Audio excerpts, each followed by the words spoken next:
Today's episode is all about friendships. What happens when you start outgrowing your friendships as you are healing and growing? No one really prepares you for what it is going to feel like when you begin outgrowing your friendships. And it's not always explosive. There isn't a fight. Sometimes it's this quiet ache, a slow noticing.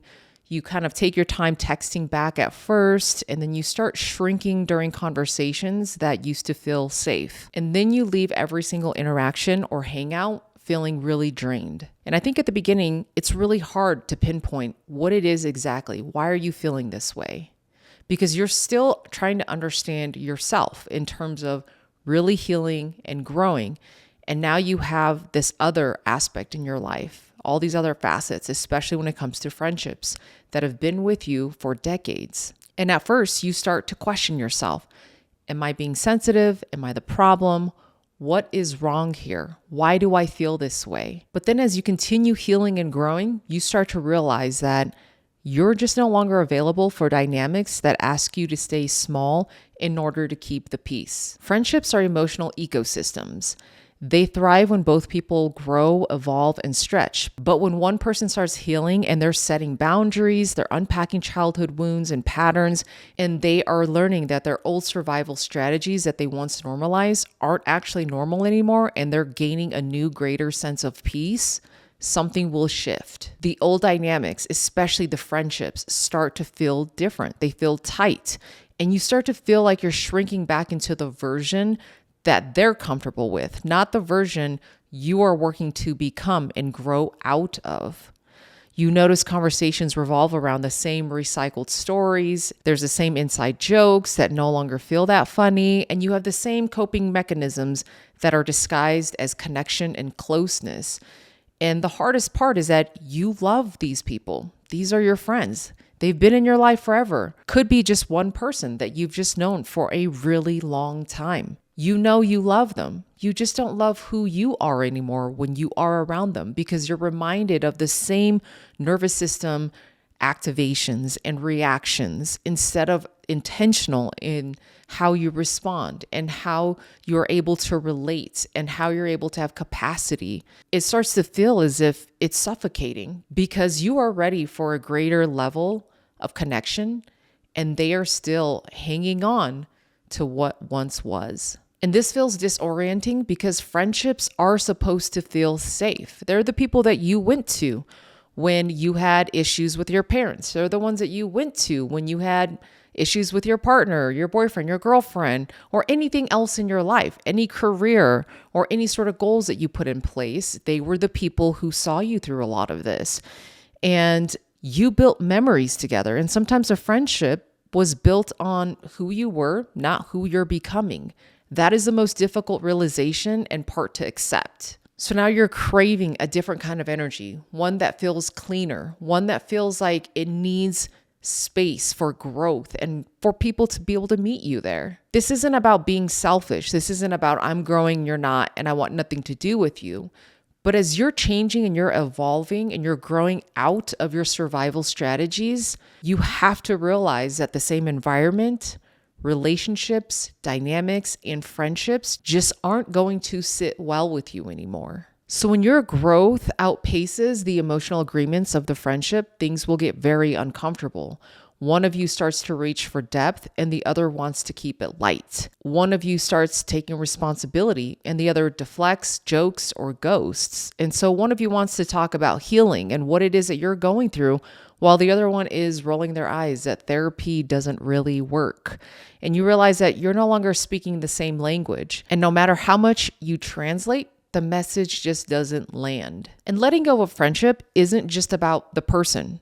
You're also having to let go of the version of you that existed only with them. And so now you're not only just grieving the friendship itself, but you're grieving the loss of your own identity. And at the beginning, it's going to feel like betrayal. You will have some guilt and you will have some self-doubt. But as you continue venturing and pushing yourself outside of what you once thought was normal, and you're healing from those childhood wounds, it's going to feel less like betrayal and more like a greater sense of gained freedom and peace. And it's saying, I still care about you, but I can't keep abandoning myself to keep this alive. And it's looking at the relationship and asking, does this support who I'm becoming? And if the answer is no, then it is time to let it be what it was without forcing it to be what it no longer is or can be. And I want to tell a personal story here to give all the listeners context. Is I remember having a friend from high school, and we had seen each other through so much of our big chapters in life, graduating college, getting our first real boyfriends and falling in love for the first time, and then getting engaged, getting married, and having kids around the same time, buying our first house around the same time. And it all felt like, okay, we're on the same page. We're on the same chapters. We're venturing through life, and everything felt aligned. But then something changed. After I had my firstborn, I really started to venture down healing and growth. And a lot of this happened during my grandpa being in hospice and me realizing that this could be the end of my relationship with him. And then after he died, my healing and growth journey went even deeper.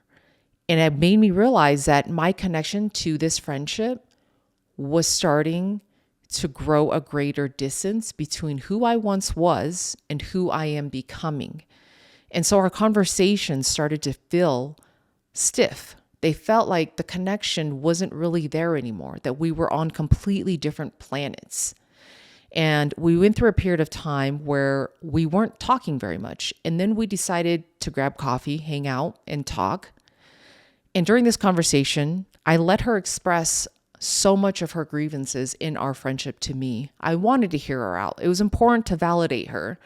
And she really felt like I wasn't there for her and that I had abandoned the friendship and really neglected her. And I apologized for that.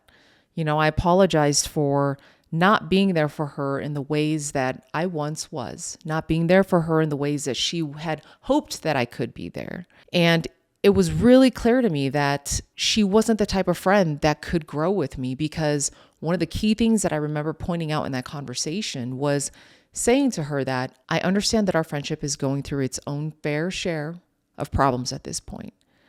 But one thing I wanted to highlight to her, and I told her this, was that when my grandfather died, you knew how important he was. I mean, this friend had been a part of family gatherings with me. She had come to all of these things and met my grandparents and knew how important they were to me.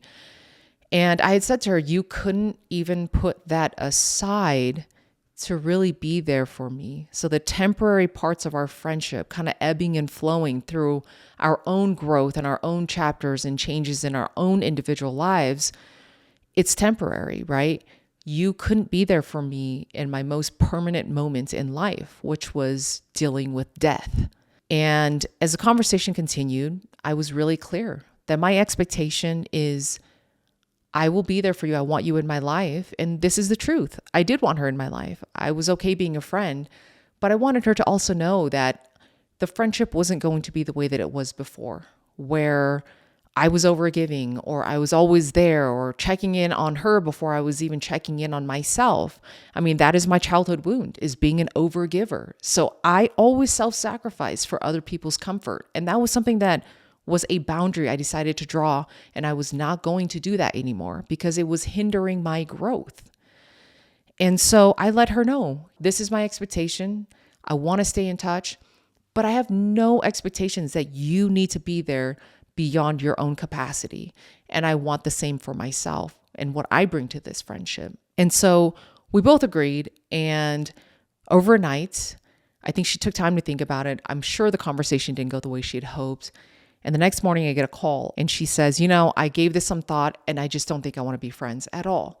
And the old me would have reacted with trying to fix it and trying to fight back. But then I was so calm and I felt so much relief when she said this. And this was my gained sense of peace and freedom. And my response was, I completely understand. I want to support you in what you decide to do that is best for you. And I don't want to be the person who stands in the way of that. And I think that even surprised her because she has known me for so long. And she knew me when I was tied to my survival strategies, not who I am today. And one of the things that I remember her saying was, I feel like you're not really sorry for your shortcomings and for what you did. And I hope that you've learned something. I hope we both have. And to me, immediately I thought, oh, I feel so relieved and such a sense of calm here that I just realized I don't need to take responsibility for her resentment. It is not my responsibility to manage how she's feeling in this moment or how she's been feeling about our friendship.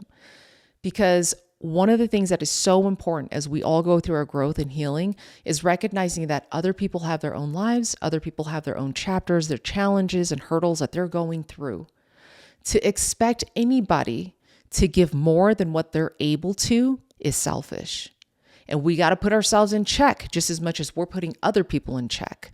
As you continue tending to your inner child wounds, you're going to recognize that there's going to be parts of you where you're no longer blaming or putting any sort of shame on yourself or other people.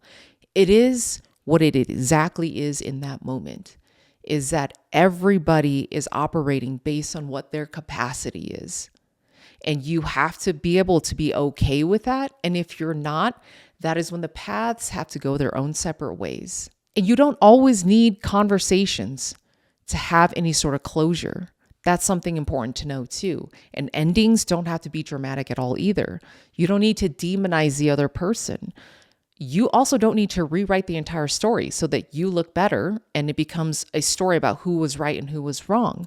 You just need to be honest with yourself. That's the whole point of healing and growing, and also ending things that no longer serve you. Is you can name them, you can face them, and you have the willingness to heal and move on in a way that is serving the version of you you are trying to become. And sometimes the most powerful thing that you can say is, I love who we were, but I'm not that person anymore. And not everyone is meant to walk with you forever. Some people were only meant to witness your becoming. And once you become, it's time to keep walking. And that doesn't make you heartless. It just makes you completely honest. The more honest you are with yourself, the greater you're going to evolve and expand. So you have to let yourself grieve. That is the whole point of a friendship ending, is that we want to hold on, but really underneath that layer is a layer of grief, which is so difficult. But honor yourself enough to let yourself grieve. Grieve who you had to be to get to where you are now. Honor the friendship for what it was and what it served in those specific chapters of your life, but know that it is not going to serve who you're becoming anymore. And it's okay to let go. You can let go and you can feel joy and you can feel grief all at the same time. This is not a world of binaries. And the truth is, you can love somebody deeply and still need the distance. You can be grateful for a friendship and still know that it's no longer aligned. You're allowed to walk away from anything that requires you to betray yourself just to keep it alive. So as we wrap up this episode, I will leave you with this question. What friendships are you still maintaining out of shared history, not alignment?